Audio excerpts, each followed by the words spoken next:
Is that I'd like to thank you all for supporting the Centre for Policy Studies in the way you have by buying these tickets at this very high price, and all our board, many of whose members are here. We're deeply grateful to you for your support in being here tonight, and I'd like to thank you very much for it. Before I go much further, I'd like, with your agreement, to send a message to Margaret Thatcher from this gathering, to, if you will join me, to wish her a long and contented life.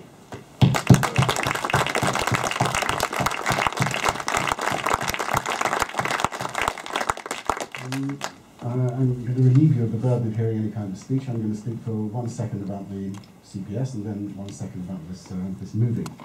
What I want to say about the CPS is that a little thank you from us to you is on your seat.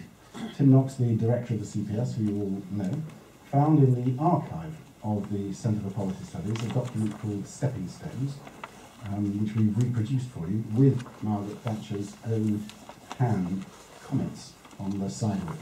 This is a historic document which was produced at the very beginning of the period after which she had founded the CPS with Sir Keith Joseph. And it's important, I think, to stress that her object and her thinking was that a general election battle in Britain, because she had a high opinion of the British public, I think.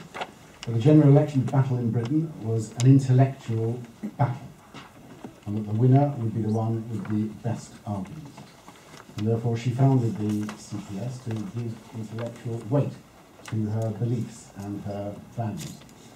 I think it's interesting for you to know that the way that Keith Joseph went about doing that was that he composed a very nice letter which he sent to bishops, judges, generals, actors, writers, etc.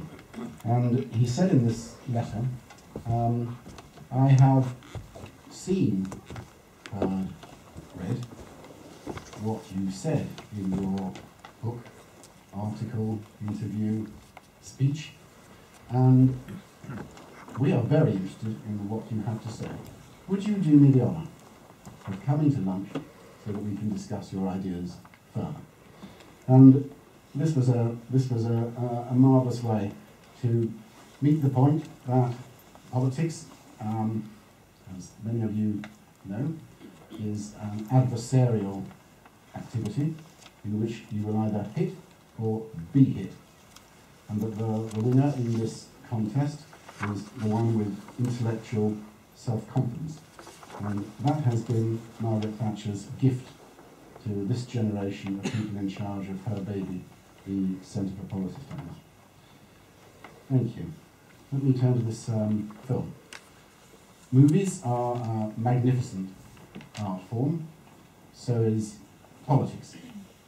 This might be why some of the greatest films ever made are films about politics.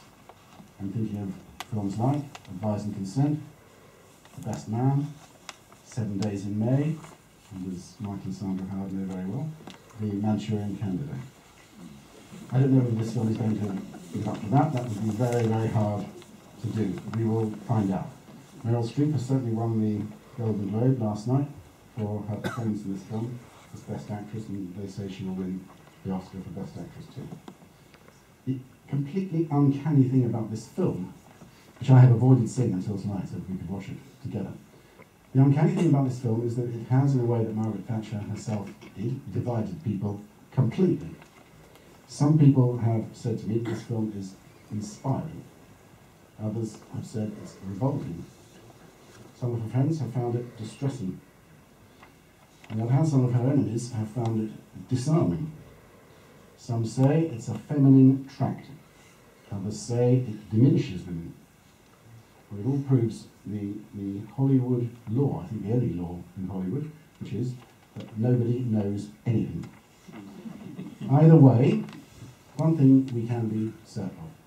It is 22 years since Margaret Thatcher gave up as Prime Minister, and so we can be sure that a whole new generation of people have grown up for whom this film will tell them more about Margaret Thatcher than anything they've heard or read while they've been growing up, such as the power of Hollywood.